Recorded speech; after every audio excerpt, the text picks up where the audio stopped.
Ahoy hoy, I'm Planarwalk, and you're watching Flat Earth News, the show that's had far too much to report on lately.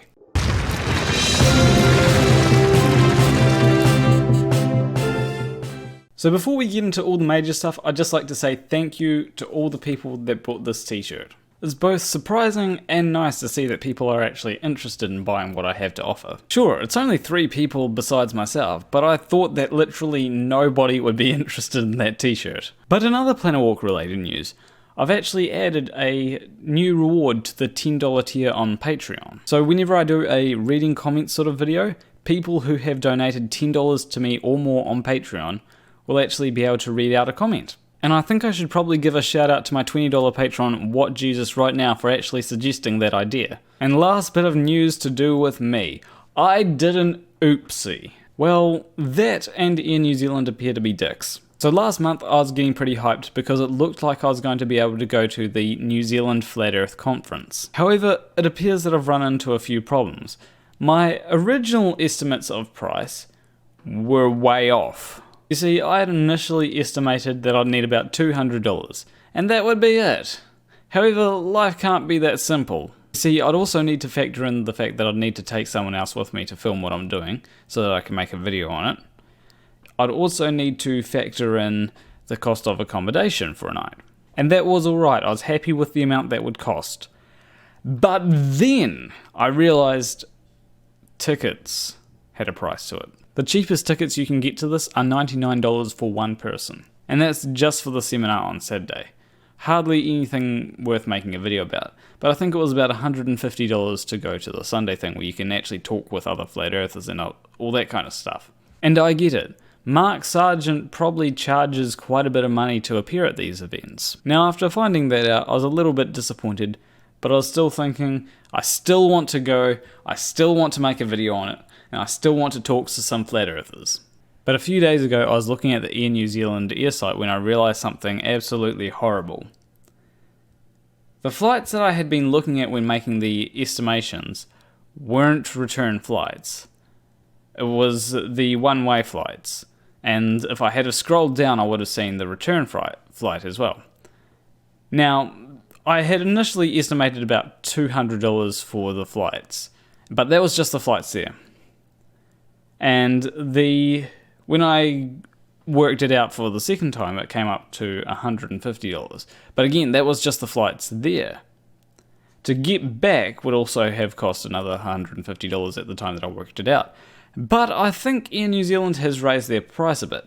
So in total, the amount of money that it would take to fly to Auckland and back would be over $500. And after factoring in accommodation prices, ticket prices, the price of getting another person up there, all in all that would come to over $1,000. I myself do not just have $1,000 lying around, nor have I won any challenges to do with $1,000 or even $5,000 or even $100,000. So at this point I'm going to say unless I make a lot of money off YouTube by then, or unless I get a very lucrative paying job, then I probably won't be going to the New Zealand Flat Earth Conference. Now I have thought about setting up a GoFundMe for this, but I don't think I'll get anywhere near the amount that I need, even if I do promise to sing "Virginity is Cool" as a reward for completing the goal. However, if my situation changes at all, just say I get a job that pays $70 an hour, or I make $1,000 a month off YouTube, I'll be sure to let you know and be sure to say, look, I'm going. But at the end of the day, I think that the lesson that we can all learn from this is don't be a fucking idiot. You know, if you're trying to work out how much something is going to cost, make sure you get the right cost right off the bat. But with that out of the way, next bit of news. So last month there was a blood moon, and during this blood moon, something peculiar happened. There was an explosion on the moon. Now people who deny that the moon is a solid object will obviously deny that there was an explosion on the moon. Now as far as someone like me can tell, the explosion was caused by a meteorite hitting the moon and exploding. And this observation was made by multiple people, all pointing cameras at the moon because it was a blood moon, and making the same observation. Although one person who wasn't pointing the camera at that part of the moon when it happened, who I wish they were, was soundly. That would have been a nice observation for him to catch on camera, but unfortunately he didn't catch it.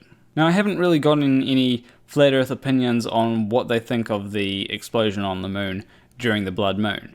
So if you are a flat earther and want to leave your opinion, go ahead, make sure you leave your opinion in the comment section. Let me know what you think. It's a story in Buddhist teachings. So Phuket word feels the gravitational acceleration of what appears to be poo on his head. Let's rewatch that in slow motion. A story. A story. Now what that looks like to me is it looks like a bird shat on Phuket word's head. You might want to, get rid of it. The most significant thing about the event is the here and now. You missed it. It's still in your hair now.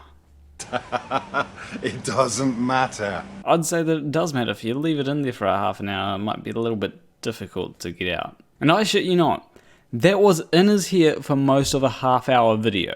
So the next news story is that Arwijn had a mental breakdown on stream. Goddamn talk about disgusting freaking pedophiles and all these maniacs. I can't stand it anymore. I can't stand it. Stop talking about it and do something!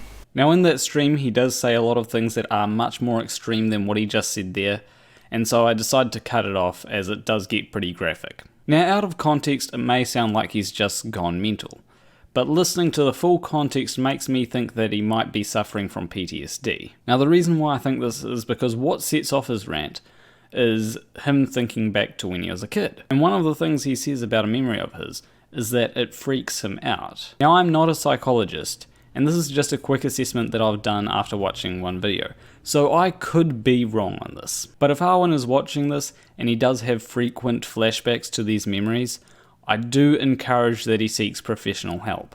Even though a lot of people see PTSD as something that only war veterans get, a lot of people at a young age can get PTSD too.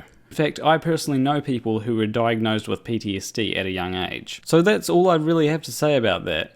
I do apologise for the kind of disjointed nature of this video. It's 2:22 AM where I am right now, and the order of these stories has just been the order that they've come to my mind. But anyway, leave a like and subscribe if you like this video. Leave a comment, especially if you're a psychologist. I want to know, do you think that Arwijn has PTSD? But anyway, I will see you in the next video. Between you and me, thank you for watching.